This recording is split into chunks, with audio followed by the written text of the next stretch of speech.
Narito tayo ngayon upang matunghayan ang nakakakilig at talaga namang napaka-sweet na latest update sa Ruel and Rachel Love Team.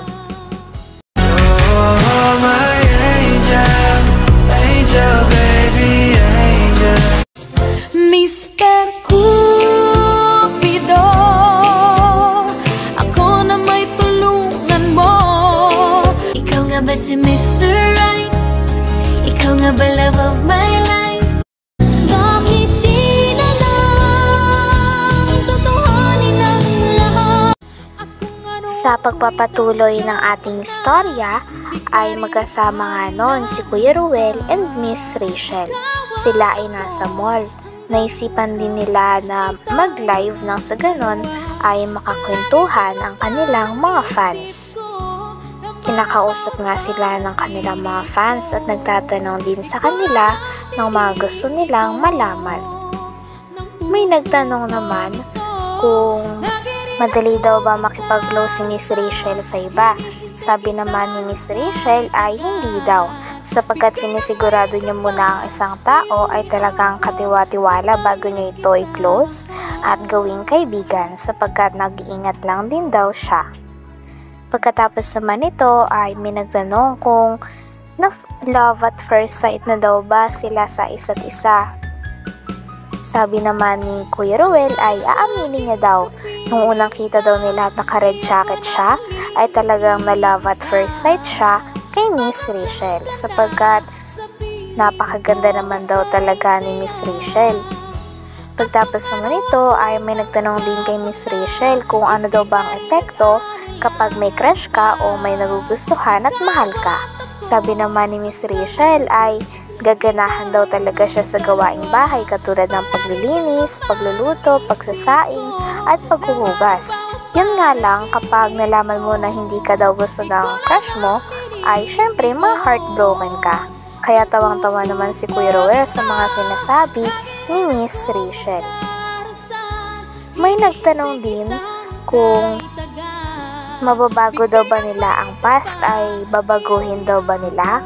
Sabi naman ni Kuya Ruel ay hindi daw, sapagkat kung may babaguhin man siya sa past ay sigurado daw na baka hindi sila magkita ni Miss Rachel at hindi mangyari ang mga nangyayari ngayon. Kaya syempre ay hindi niya na daw guguluhin ang past.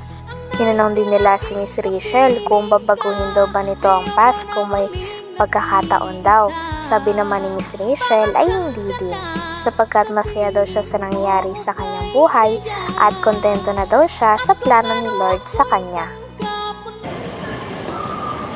March. I think March. Kasi nung ano pa mga una, hindi pa. Oo, wala Hindi ko pa. pa siya close. Hindi baga. Hindi pa po kami gaano ka-close. Kasi hindi naman po ako basta-basta nakikipag-close. Pero kapag nakilala ko na po yung tao, doon na po ako nagkakaroon ng para kilalanin kung sino siya talaga. Advantage, nakakaganang mag-aral. Parang gaganahan kang gumising sa umaga, magkape, maglinis, magugas plato, maglaba. Ano mo yun? Disadvantage lang nga. Kapag nalaman mong iba pala yung gusto, doon ka ma-heartbroken. Ano yun ba? Natural, iiyak ka. So, syempre, kinabahan pinakauna. And syempre, na love at first sight. Yung naka-red jacket ako, aminin ko, talagang ganda niya. Yes po. Siya na po. Ba't pa tayo hahanap ng iba? Ba't ka doon nauutal-utal? Ha? Noon. Ay, syempre hindi tayo sanay sa Tagalog. And aside from that, pag naunahan ka ng kaba, diba po? Ay, opo. Na-encounter ko din po pag yan. naunahan ka ng kaba, Lalo na sa reporting. yung mga gusto mong sabihin na hindi pa kayo nagkaharap, nawawala siya ng mental block. Oo, totoo yan. Ayan, what if may chance kayong baguhin ng past? Alin doon po baguhin niyo? Sabi ni Hazel Monse, Pass? Oo, babaguhin. Para sa akin po, lahat naman ng pangyayari ay may purpose, no? Kaya nga sabi, everything happens for a reason. Pinangaralan din ni Kuya Ruel ang mga fans nila, pati lalo na ang mga bashers. May mga bashers kasi na nagsasabi na bakit hindi ganito si Miss Rachel, bakit hindi ganito ang ugali niya, bakit hindi ganito ang physical niya na nakikita ng iba. Kaya naman sabi ni Kuya Ruel ay huwag daw ganunin si Miss Rachel. Kung may ayaw daw sila kay Miss Rachel sa ugali nito, kung nakukulangan daw sila sa physical appearance nito o sa mga ginagawa ni Miss Rachel, lalong-lalo na sa mga attitudes niya o pinapakita niya sa ibang tao, ay humanap na lang daw sila ng iba na iidolohin. Sabi naman ni Miss Rachel ay tama daw ito sapagkat hindi niya daw talaga babaguhin ang kanyang sarili o hindi niya babaguhin kung sino siya para lamang sa iba sapagkat proud daw siya sa kanyang sarili at hindi niya daw kailangan baguhin ang sarili niya nang sa ganun ay magustuhan lamang ng lahat. Kontento na daw siya sa mga nagmamahal sa kanya at ang nais niya daw talaga ay ipakita kung sino talaga siya. Ayaw niya daw ng pinaplastik ang lahat sapagkat nasanay daw siya na nagpapakatotoo sa kanyang sarili.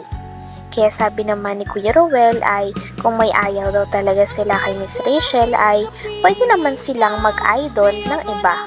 Huwag na lamang nilang pansinin o huwag na nilang i-bash si Miss Rachel sapagkat hindi daw talaga magpapa-apekto si Miss Rachel sa mga bashers. Nag-agree naman dito si Miss Rachel. Sabi niya din muli ay hindi niya babaguhin ang kanyang sarili para magustuhan lamang ng iba. Proud daw siya sa kanyang sarili. Oh, my angel, angel, baby, angel. Mr. Cupido, ako na may tulungan mo. Ikaw nga ba si Mr. Right? Ikaw nga ba love of my life? Bakit di na lang? Reason. Kaya kung may babaguhin kami sa past namin, siguro wala, no? Kasi nga nakatadhana yun, nakaplano yun kay Lord. At di naman po kami mag-meet po kung hindi yun mangyayari na yun, di ba po? So siguro maging thankful na lang sa mga past at kung may mga negative or mga challenges man doon na na-encounter mo, magsisilbing lesson na lang yun para in the near future. Yan po, para sa akin. Kasi halimbawa pag meron kang babaguhin sa past na yun, so bali ano na siya, yung pangyayari ngayon hindi mo na mararanasan kasi nga iba na yung takbo ng buhay niyo. Kaya yun ang para sa akin. Na-encounter ko din yan nung sumali din ako ng nagbabasa ako ng mga yung Q&A, no? You are given a chance to change one thing from the past, what it would be and why. Para sa akin wala. Sa yoga? Wala. Hindi ba? Bakit ko babaguhin eh? Oo, Ito kasi ako. nga. Ito na. Ito talaga ako. Kung hinahanap niyo po yung mas mas kakaibang ugali pa or hindi nyo nahanap kay Rachel, pwede nyo pong hanapin sa iba, pero wag po kayong magbigay ng komento kay Rachel ng negative, no? Para lamang iparanas kay Rachel na hindi nyo po siya yung gusto. Pwede pa pumunta kayo sa iba or maghanap po kayo ng mas yung ang tawag dito? Ako kasi po eh. Oo. Yung the best version pa ni Rachel. Kasi Hindi ko kailangan ito, baguhin ang sarili ko para sa inyo.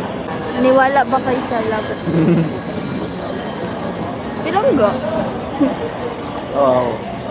Pero ano yan?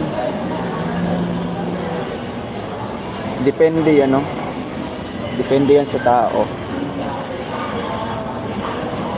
Nakadepende talaga yan. Kung kayong dalawa talagang faithful, no? Babait. Ano daw? Anong tanong? Ay. Anong tanong? Tsaka Joker, pero di naman nakakatawa. Okay, natatawa ka. Sobra pa sa sobra.